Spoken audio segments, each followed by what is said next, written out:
परमात्मा ने जब सृष्टि बनाई तो साथ में फरिश्ते बनाए, देवी देवता बनाए, चांद तारे बनाए, सूरज बनाया और सारे देवताओं को, सभी फरिश्तों को एक लाइन में खड़ा करके पूछा कि किसका आदेश मानोगे, किसके अधीन रहोगे। सबने एक स्वर में कहा आपके। तो सृष्टि के आरंभ में ही ईश्वर ने भक्ति का बीज बो दिया। ये भक्ति सब अपने अपने ढंग से करते हैं, उसको समझने की कोशिश करते हैं कि प्रभु की भक्ति कैसे करनी है। भक्ति हर प्राणी करता है, जो अपने आप को नास्तिक कहता है भक्ति वह भी करता है। अब जैसे मान लो कि ये लोग जो भजन कीर्तन एवं जगराता करते हैं तो उसका उद्देश्य क्या है? भगवान की भक्ति करना, अर्थात भगवान को याद करना। तो कितने लोग हैं जो इन सारी गतिविधियों में भगवान को याद करते हैं। अब घर में कीर्तन रख लिया या मंदिरों में कीर्तन था तो वहां चले गए। एक महिला दूसरे महिला से बोली, बहन बहुत दिनों से दिखाई नहीं दी हो। वो बोली, 3 महीने से तो न कथा हुई न वार्ता हुई, तो मिले कहाँ। तो वह कथा व कीर्तन मिलने की जगह बन गई। अब मिले हैं तो दुख सुख की बात भी करेंगे। तो सारा समय तो उसी में निकल गया। आरती हुई, प्रसाद लेकर घर चले गए। तो भगवान को फिर कब याद किया? वहां तो बस औरों से मिलने को गए और भगवान से कुछ मांगने गए। भगवान को याद करने का या भगवान की भक्ति करने का समय ही नहीं मिला। अब हम जो प्रार्थना करते हैं तो कुछ न कुछ मांगते हैं। बेटा बेटी मांग लेते हैं, नई गाड़ी खरीद ले मांग लेते हैं, नौकरी अच्छी लग जाए मांग देते हैं, शादी जल्दी हो जाए मांग लेते हैं। तो ये मांगने वाले एक बात नहीं समझते कि प्रार्थना याचना नहीं होती, प्रार्थना मांगने का नाम नहीं है। वो सब कुछ बिना मांगे दे रहा है। एक अंदाजा लगाओ आप कि आज दिवाली है, शाम के 6 बजे है और दिवाली पूजन का समय 6 से 8 बजे तक का है।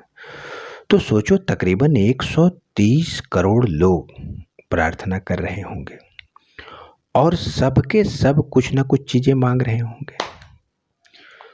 तो प्रार्थना करनी चाहिए, परंतु क्यों करनी चाहिए, कैसे करनी चाहिए, ये जानना बहुत जरूरी है। मांगना है, हर जगह मांगना, और उससे मांगना जो बिना मांगे दे रहा है। वो हवा दे रहा है, पानी दे रहा है, प्रकाश दे रहा है, चांदनी दे रहा है, दिन और रात दे रहा है। किसी ने मांगा तो नहीं है, सब कुछ बिना मांगे दे रहा है। अगर आपका बिजली का बिल थोड़ा सा बढ़कर आ जाए तो आप तो हंगामा खड़े कर देते हो, परंतु उसने कभी नहीं कहा कि मेरी जो तुमने हवा खाई है, मेरी जो तुमने धूप खाई है, मेरा जो तुमने पानी पिया है, मैं उसका बिल दे दूं। या वो अगर बिल भेज दे तब सोचो क्या होगा। अब सोचो कि हम जो आरती करते हैं ओम जय जगदीश हरे, तो ये 1852 में श्रद्धा राम के द्वारा लिखी गई। परंतु इसमें भी हम क्या कहते हैं, यहाँ भी मांग रहे हैं कि सुख संपत्ति घर आवे, कष्ट मिटे तन का। तो इसका कारण है कि हम हर जगह मांगते हैं, क्योंकि हम ग्रंथों को प्रणाम तो करते हैं पर उसे पढ़ते नहीं हैं, और उसमें जो बातें लिखी गई हैं उसे हम समझते नहीं हैं। यही कारण है कि अज्ञानतावश हम हमेशा मांगते रहते हैं। परंतु भक्ति श्रीमद् भागवत ने ये बताई है कि भक्ति 9 प्रकार की होती है।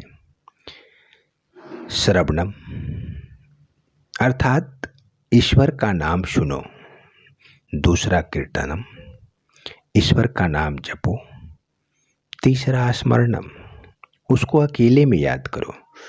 चौथा, पाद सेवन, उसके पैरों की सेवा करो, अर्थात अपने माँ और पिता की सेवा करो। पांचवा, अर्चनम, उसको कुछ पेश करो, धूप, पुष्प, फूल। वंदनम, उसके आगे माथा टेको। दास्यम, ये मानकर जियो कि हम उसकी नौकरी कर रहे हैं। संख्यम, सखा भाव की भक्ति, प्रभु को अपना मित्र मान लो, जैसे गोपियों ने कृष्ण को माना। और आत्मनिवेदनम, यानी सरेंडर कर दो उसके सामने कि हमारा तो कुछ भी नहीं है, जो है वो सब तेरा है। अर्थात समर्पण भाव की भक्ति ही आत्मनिवेदन है।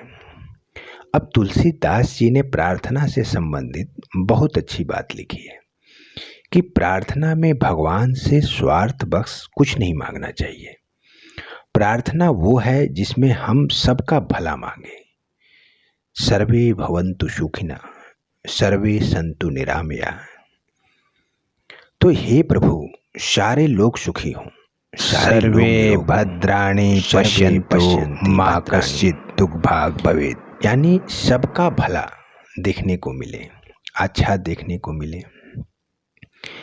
तो ये चीज़ें जब हम भगवान से मांगते हैं, अर्थात दुख किसी के हिस्से में ना हो, तो सबका भला होगा, हमारा भी होगा। प्रार्थना ऐसी होनी चाहिए, क्योंकि जो भी हम बोलते हैं तो मैं कौन है? वो तो अजन्मी है, आत्मा है।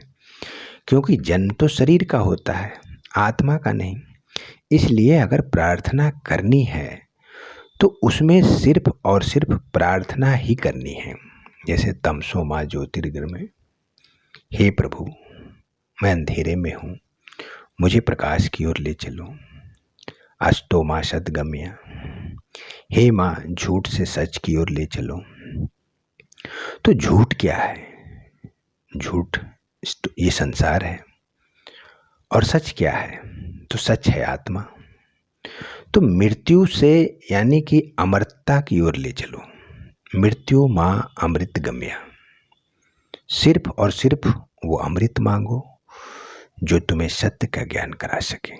जय श्री कृष्ण।